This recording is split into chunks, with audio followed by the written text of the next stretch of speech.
बिस्मिल्लाहिर्रहमानिर्रहीम। Program logic with Salman Abid. हमारे तज्ज़ियों और तबसरों को जानने के लिए चैनल को ज़रूर सब्सक्राइब कीजिएगा। आज हम बात करेंगे एजुकेशन के एक बहुत बड़े अहम मसले के साथ, और वो है पाकिस्तान में हायर एजुकेशन का। और आपको पता है पिछले दिनों हमने अपने वीलॉग में प्राइमरी एजुकेशन के क्राइसिस को डिस्कस किया था। तो बहुत से लोगों ने मुझे कहा कि आज आप एक ऐसे वीलॉग की तरफ भी जाएं जिसमें हायर एजुकेशन से रिलेटेड जो इश्यूज़ हैं उनके ऊपर डिस्कशन करें। देखिए, पहली बात तो ये है कि जो हायर एजुकेशन है इसके ऊपर या ओवरऑल एजुकेशन के ऊपर हमारी रियासती इन्वेस्टमेंट जो है वो बहुत कम है। हमारी हुकूमती इन्वेस्टमेंट जो है वो, चाहे वो पॉलिटिकल इन्वेस्टमेंट कह लें, चाहे वो आप एडमिनिस्ट्रेटिव इन्वेस्टमेंट कह लें, और चाहे आप वो फाइनेंशियल इन्वेस्टमेंट कह लें। आप देखिए कि हर साल तवातर के साथ एजुकेशन के बजट्स में कटौतियाँ हो रही हैं। और इस बरस तो जो आपने देखा कि हायर एजुकेशन के जो बजट्स हैं उसमें भी काफ़ी कटौतियाँ हुई हैं, जिससे खुद हायर एजुकेशन से जुड़े हुए फरीकैन जो हैं वो एहतजाज कर रहे हैं और कहते हैं कि हुकूमत की ये पॉलिसी जो है वो हायर एजुकेशन को प्रमोट करने की बजाय उसकी हौसला शिकनी कर रही है। दूसरी बात यह कि देखिए, हमारे यहाँ जो हायर एजुकेशन होती है इसका बुनियादी काम ये नहीं है कि उसने डिग्रियाँ बांटने वाली कोई मशीन लगानी है और कुछ सालाना इतने हज़ार ग्रेजुएट और इतने हज़ार पीएचडी या इतने हज़ार एमफिल या इतने हज़ार स्कॉलर पैदा करने, बल्कि एक यूनिवर्सिटी का बड़ा अहम काम एक स्टेट नैरेटिव बिल्डिंग होता है।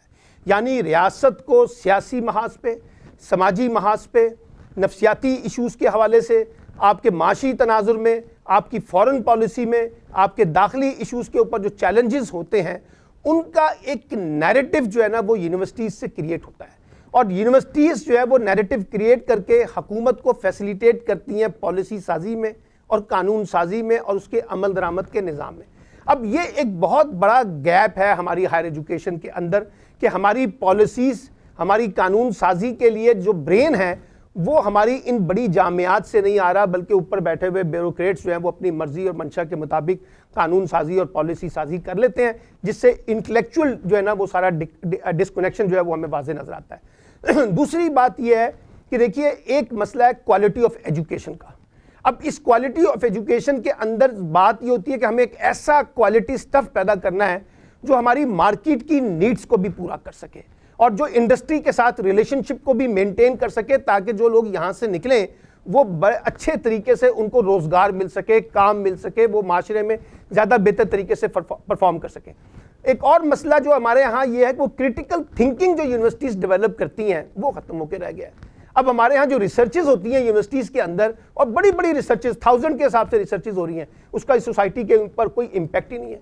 सोसाइटी में हमें उसका कोई असर ही नज़र नहीं आ रहा। सोसाइटी के साथ वो रिसर्चेज रिलेट ही नहीं हो पा रही। हम उस रिसर्च के टॉपिक्स तय करते हुए देखते नहीं है कि माशरे में कितनी ज़रूरत है और किन इश्यूज़ की ज़रूरत है। फिर हमारे यहाँ रिसर्च के लिए जो फ़िक्री आज़ादी होनी चाहिए वो हमारे पास नहीं है। ये इस पर रिसर्च होगी, इस पर रिसर्च नहीं होगी, ये करना, ये नहीं करना, उसमें सियासी मसले, उसमें मजहबी मसले, उसमें रियासती मसले वो हमें फेस करने पड़ते हैं। फिर आप ये देखिए कि एक ज़माने में स्टूडेंट्स यूनियन होती थी, अब वो स्टूडेंट्स यूनियन ख़त्म हो गई। फिर उसके मुकाबले में स्टूडेंट सोसाइटीज़ का कॉन्सेप्ट आया। गवर्नमेंट कॉलेज यूनिवर्सिटीज़ के हवाले से, किनेट के हवाले से बड़ी बड़ी अच्छी स्टूडेंट सोसाइटियाँ हमें देखने को मिली। आज वो नापैद होती जा रही हैं, कमज़ोर होती जा रही हैं, डिसफंक्शनल हैं, है ही नहीं। अब जब तक आप वो स्टूडेंट सोसाइटीज़ को ग्रो नहीं करेंगे तो बच्चों के अंदर टॉलरेंस, रवादारी के हवाले से, उनके अंदर जो है कंपटीशंस, उनके अंदर एक हेल्दी माइंड, उनके अंदर आगे बढ़ने की सलाहियत, उनके अंदर एक पॉजिटिव अप्रोच वो कैसे डेवलप होगी अगर आपने extra curricular activities through student societies को डेवलप नहीं करना। फिर आप ये देखिए कि ख़ास तौर पे जब हम बात करते हैं तो हमारे जो यूनिवर्सिटीज़ की रैंकिंग है वो भी दुनिया में सवालिया निशान के तौर पे आती है। अब इसमें रैंकिंग के कॉन्टेक्स्ट में दुनिया ने बड़े हर जो लोग इसकी रैंकिंग करते हैं उन्होंने इंडिकेटर्स दिए हुए हैं कि इन इंडिकेटर्स की बुनियाद पे हम यूनिवर्सिटीज़ की रैंकिंग करते हैं। अब उन इंडिकेटर्स को बुनियाद बना के हमारे पास यूनिवर्सिटीज़ का कोई रोड मैप होना चाहिए। 4 साल के लिए हमारे पास या 5 बरस के लिए एक रोड मैप हो। वो रोड मैप ऊपर से इंतज़ामी हवाले से भी हो, वो रोड मैप पॉलिटिकल कॉन्टेक्स्ट में भी हो, वो रोड मैप सोशल कॉन्टेक्स्ट में भी हो, वो क्वालिटी ऑफ एजुकेशन के कॉन्टेक्स्ट में भी हो, वो रिसर्च के कॉन्टेक्स्ट में भी हो, वो इनेबलिंग इन्वायरमेंट के कॉन्टेक्स्ट में भी हो। फिर वो इसी तरीके का एक रोड मैप चाहिए, और वो रोड मैप ऐसा हो जिसमें वाइस चांसलर से लेके नीचे पढ़ाने वाला और पढ़ने वाला सबके दरमियान आपस में आप कोई रिलेशनशिप जो है उसको जोड़ सके। और जब तक आप वो नहीं करेंगे आप आगे नहीं चलेंगी। एक और मसला जो हमें देखने को मिल रहा है, हम देख रहे हैं स्टूडेंट्स में और टीचर्स में बहुत गैप आ गया है, और लगता है कि इम्तिहान पास करने का जो सिलसिला हमने बना दिया है उसमें स्टूडेंट्स टीचर के दरमियान डायलॉग नहीं है। इन्हीं यूनिवर्सिटीज़ के अंदर से हमें peace, tolerance and social harmony के बड़े सीरियस इशू मिल रहे हैं, डाइवर्सिटी के बड़े सीरियस इशू मिल रहे हैं, कोई लसानी बुनियादों पर, कोई मजहबी बुनियादों पर, कोई फ़िरका वाराना बुनियादों पर, उसके अंदर से हमें वायलेंस का, एक्सट्रीमिज़म के एटीट्यूड नज़र आते हैं। अच्छा, फिर आप ये देखिए कि ख़ास तौर पे जो पेरेंट्स का और टीचर के दरमियान रिलेशनशिप होता है वो हमारे यहाँ बिल्कुल ख़त्म हो चुका है। फिर आप ये देखिए कि हमारे यहाँ कोई कैरियर काउंसलिंग नहीं है, कोई सोशल एनालिसिस, साइको एनालिसिस के ऊपर काउंसलिंग सेंटर नहीं बने हुए। बच्चों और बच्चियों को बेतहाशा मसाइल का सामना करना पड़ता है, समाजी हवाले से, नफ्सियाती हवाले से, लेकिन उनको कोई ट्रेन करने वाला ही नहीं है, और असातिज़ा को ट्रेन करने वाले कोई नहीं है। असातिज़ा की तरबियत पे हमारी कोई बड़ी इन्वेस्टमेंट नहीं है।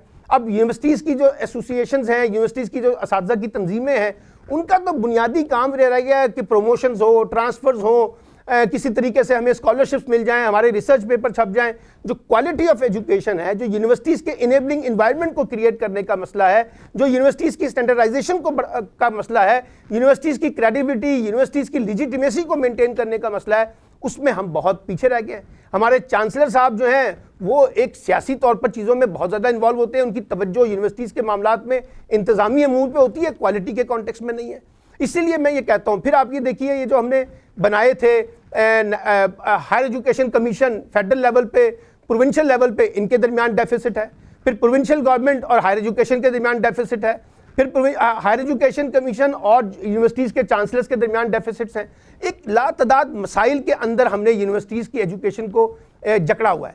इसलिए मैं ये कहना चाहता हूँ कि अगर हमने हायर एजुकेशन के ज़रिए को अच्छे नताइज निकालने हैं तो हमें समाजी साइंस पे, हमें दूसरी साइंस के ऊपर सबसे ज़्यादा तवज्जो देनी होगी, और इन यूनिवर्सिटीज़ के स्टैंडर्ड्स को इस अंदाज से मेंटेन करना होगा कि हम इंटरनेशनल स्टैंडर्ड्स को, इंटरनेशनल इंडिकेटर्स को कैच कर सकें और अपनी क्रेडिबिलिटी, अपनी लेजिटिमेसी मेंटेन कर सकें। क्योंकि देखिए, अगर हमने एक ऐसा स्टफ पैदा ना किया जो हमारी ज़रूरत के बनती है तो फिर काम चलेगा। अब हमारे कई ग्रेजुएट्स जब बाहर निकलते हैं तो मार्केट्स कहती हैं कि इनकी जो क्वालिटी है, इनका जो स्टैंडर्ड है वो बड़ा कमज़ोर है, हमारी ज़रूरत को पूरा नहीं करता। एम्प्लॉयमेंट का जो इशू है वो इसी वजह से आता है, बेरोज़गारी का। तो इसलिए मैं इस बात को कंक्लूड करते हुए कहना चाहता हूँ, हमारी हुकूमत, हमारे रियासती इदारे, हमारे एजुकेशनल से जुड़े हुए फैसला साज करने वाले अफराद, इदारे, उन्हें एक बड़ी इन्वेस्टमेंट हायर एजुकेशन के ऊपर करनी पड़ेगी। इस सारे सिस्टम को रीडिज़ाइन करना पड़ेगा, रीस्ट्रक्चर करना पड़ेगा, रीफ्रेस करना पड़ेगा। ट्रेडिशनल तरीके से, रवायती तरीके से, फरसूदा तरीके से, पुराने ख्यालात के तरीके से, इंतहा पसंदी की बुनियाद के ऊपर चीज़ों को डील करने से आपकी एजुकेशन और ख़ास तौर पे हायर एजुकेशन की स्टैंडर्डाइजेशन नहीं हो सकती। इसके लिए हमें आउट ऑफ द बॉक्स जाके एक नए जाविये तलाश करने पड़ेंगे, एक नया रास्ता तलाश करना पड़ेगा जो बाहमी मुशावरत से हो, सारे फ्रीकैन बैठे और एक बड़ा रोड मैप हायर एजुकेशन के कॉन्टेक्स्ट में कम से कम 5 साल और 10 साल मंसूबा सामने लेके आएँ, ताकि हम ज़्यादा बेहतर तरीके से एजुकेशन के मैदान में नुमायाँ कामयाबी हासिल कर सकें।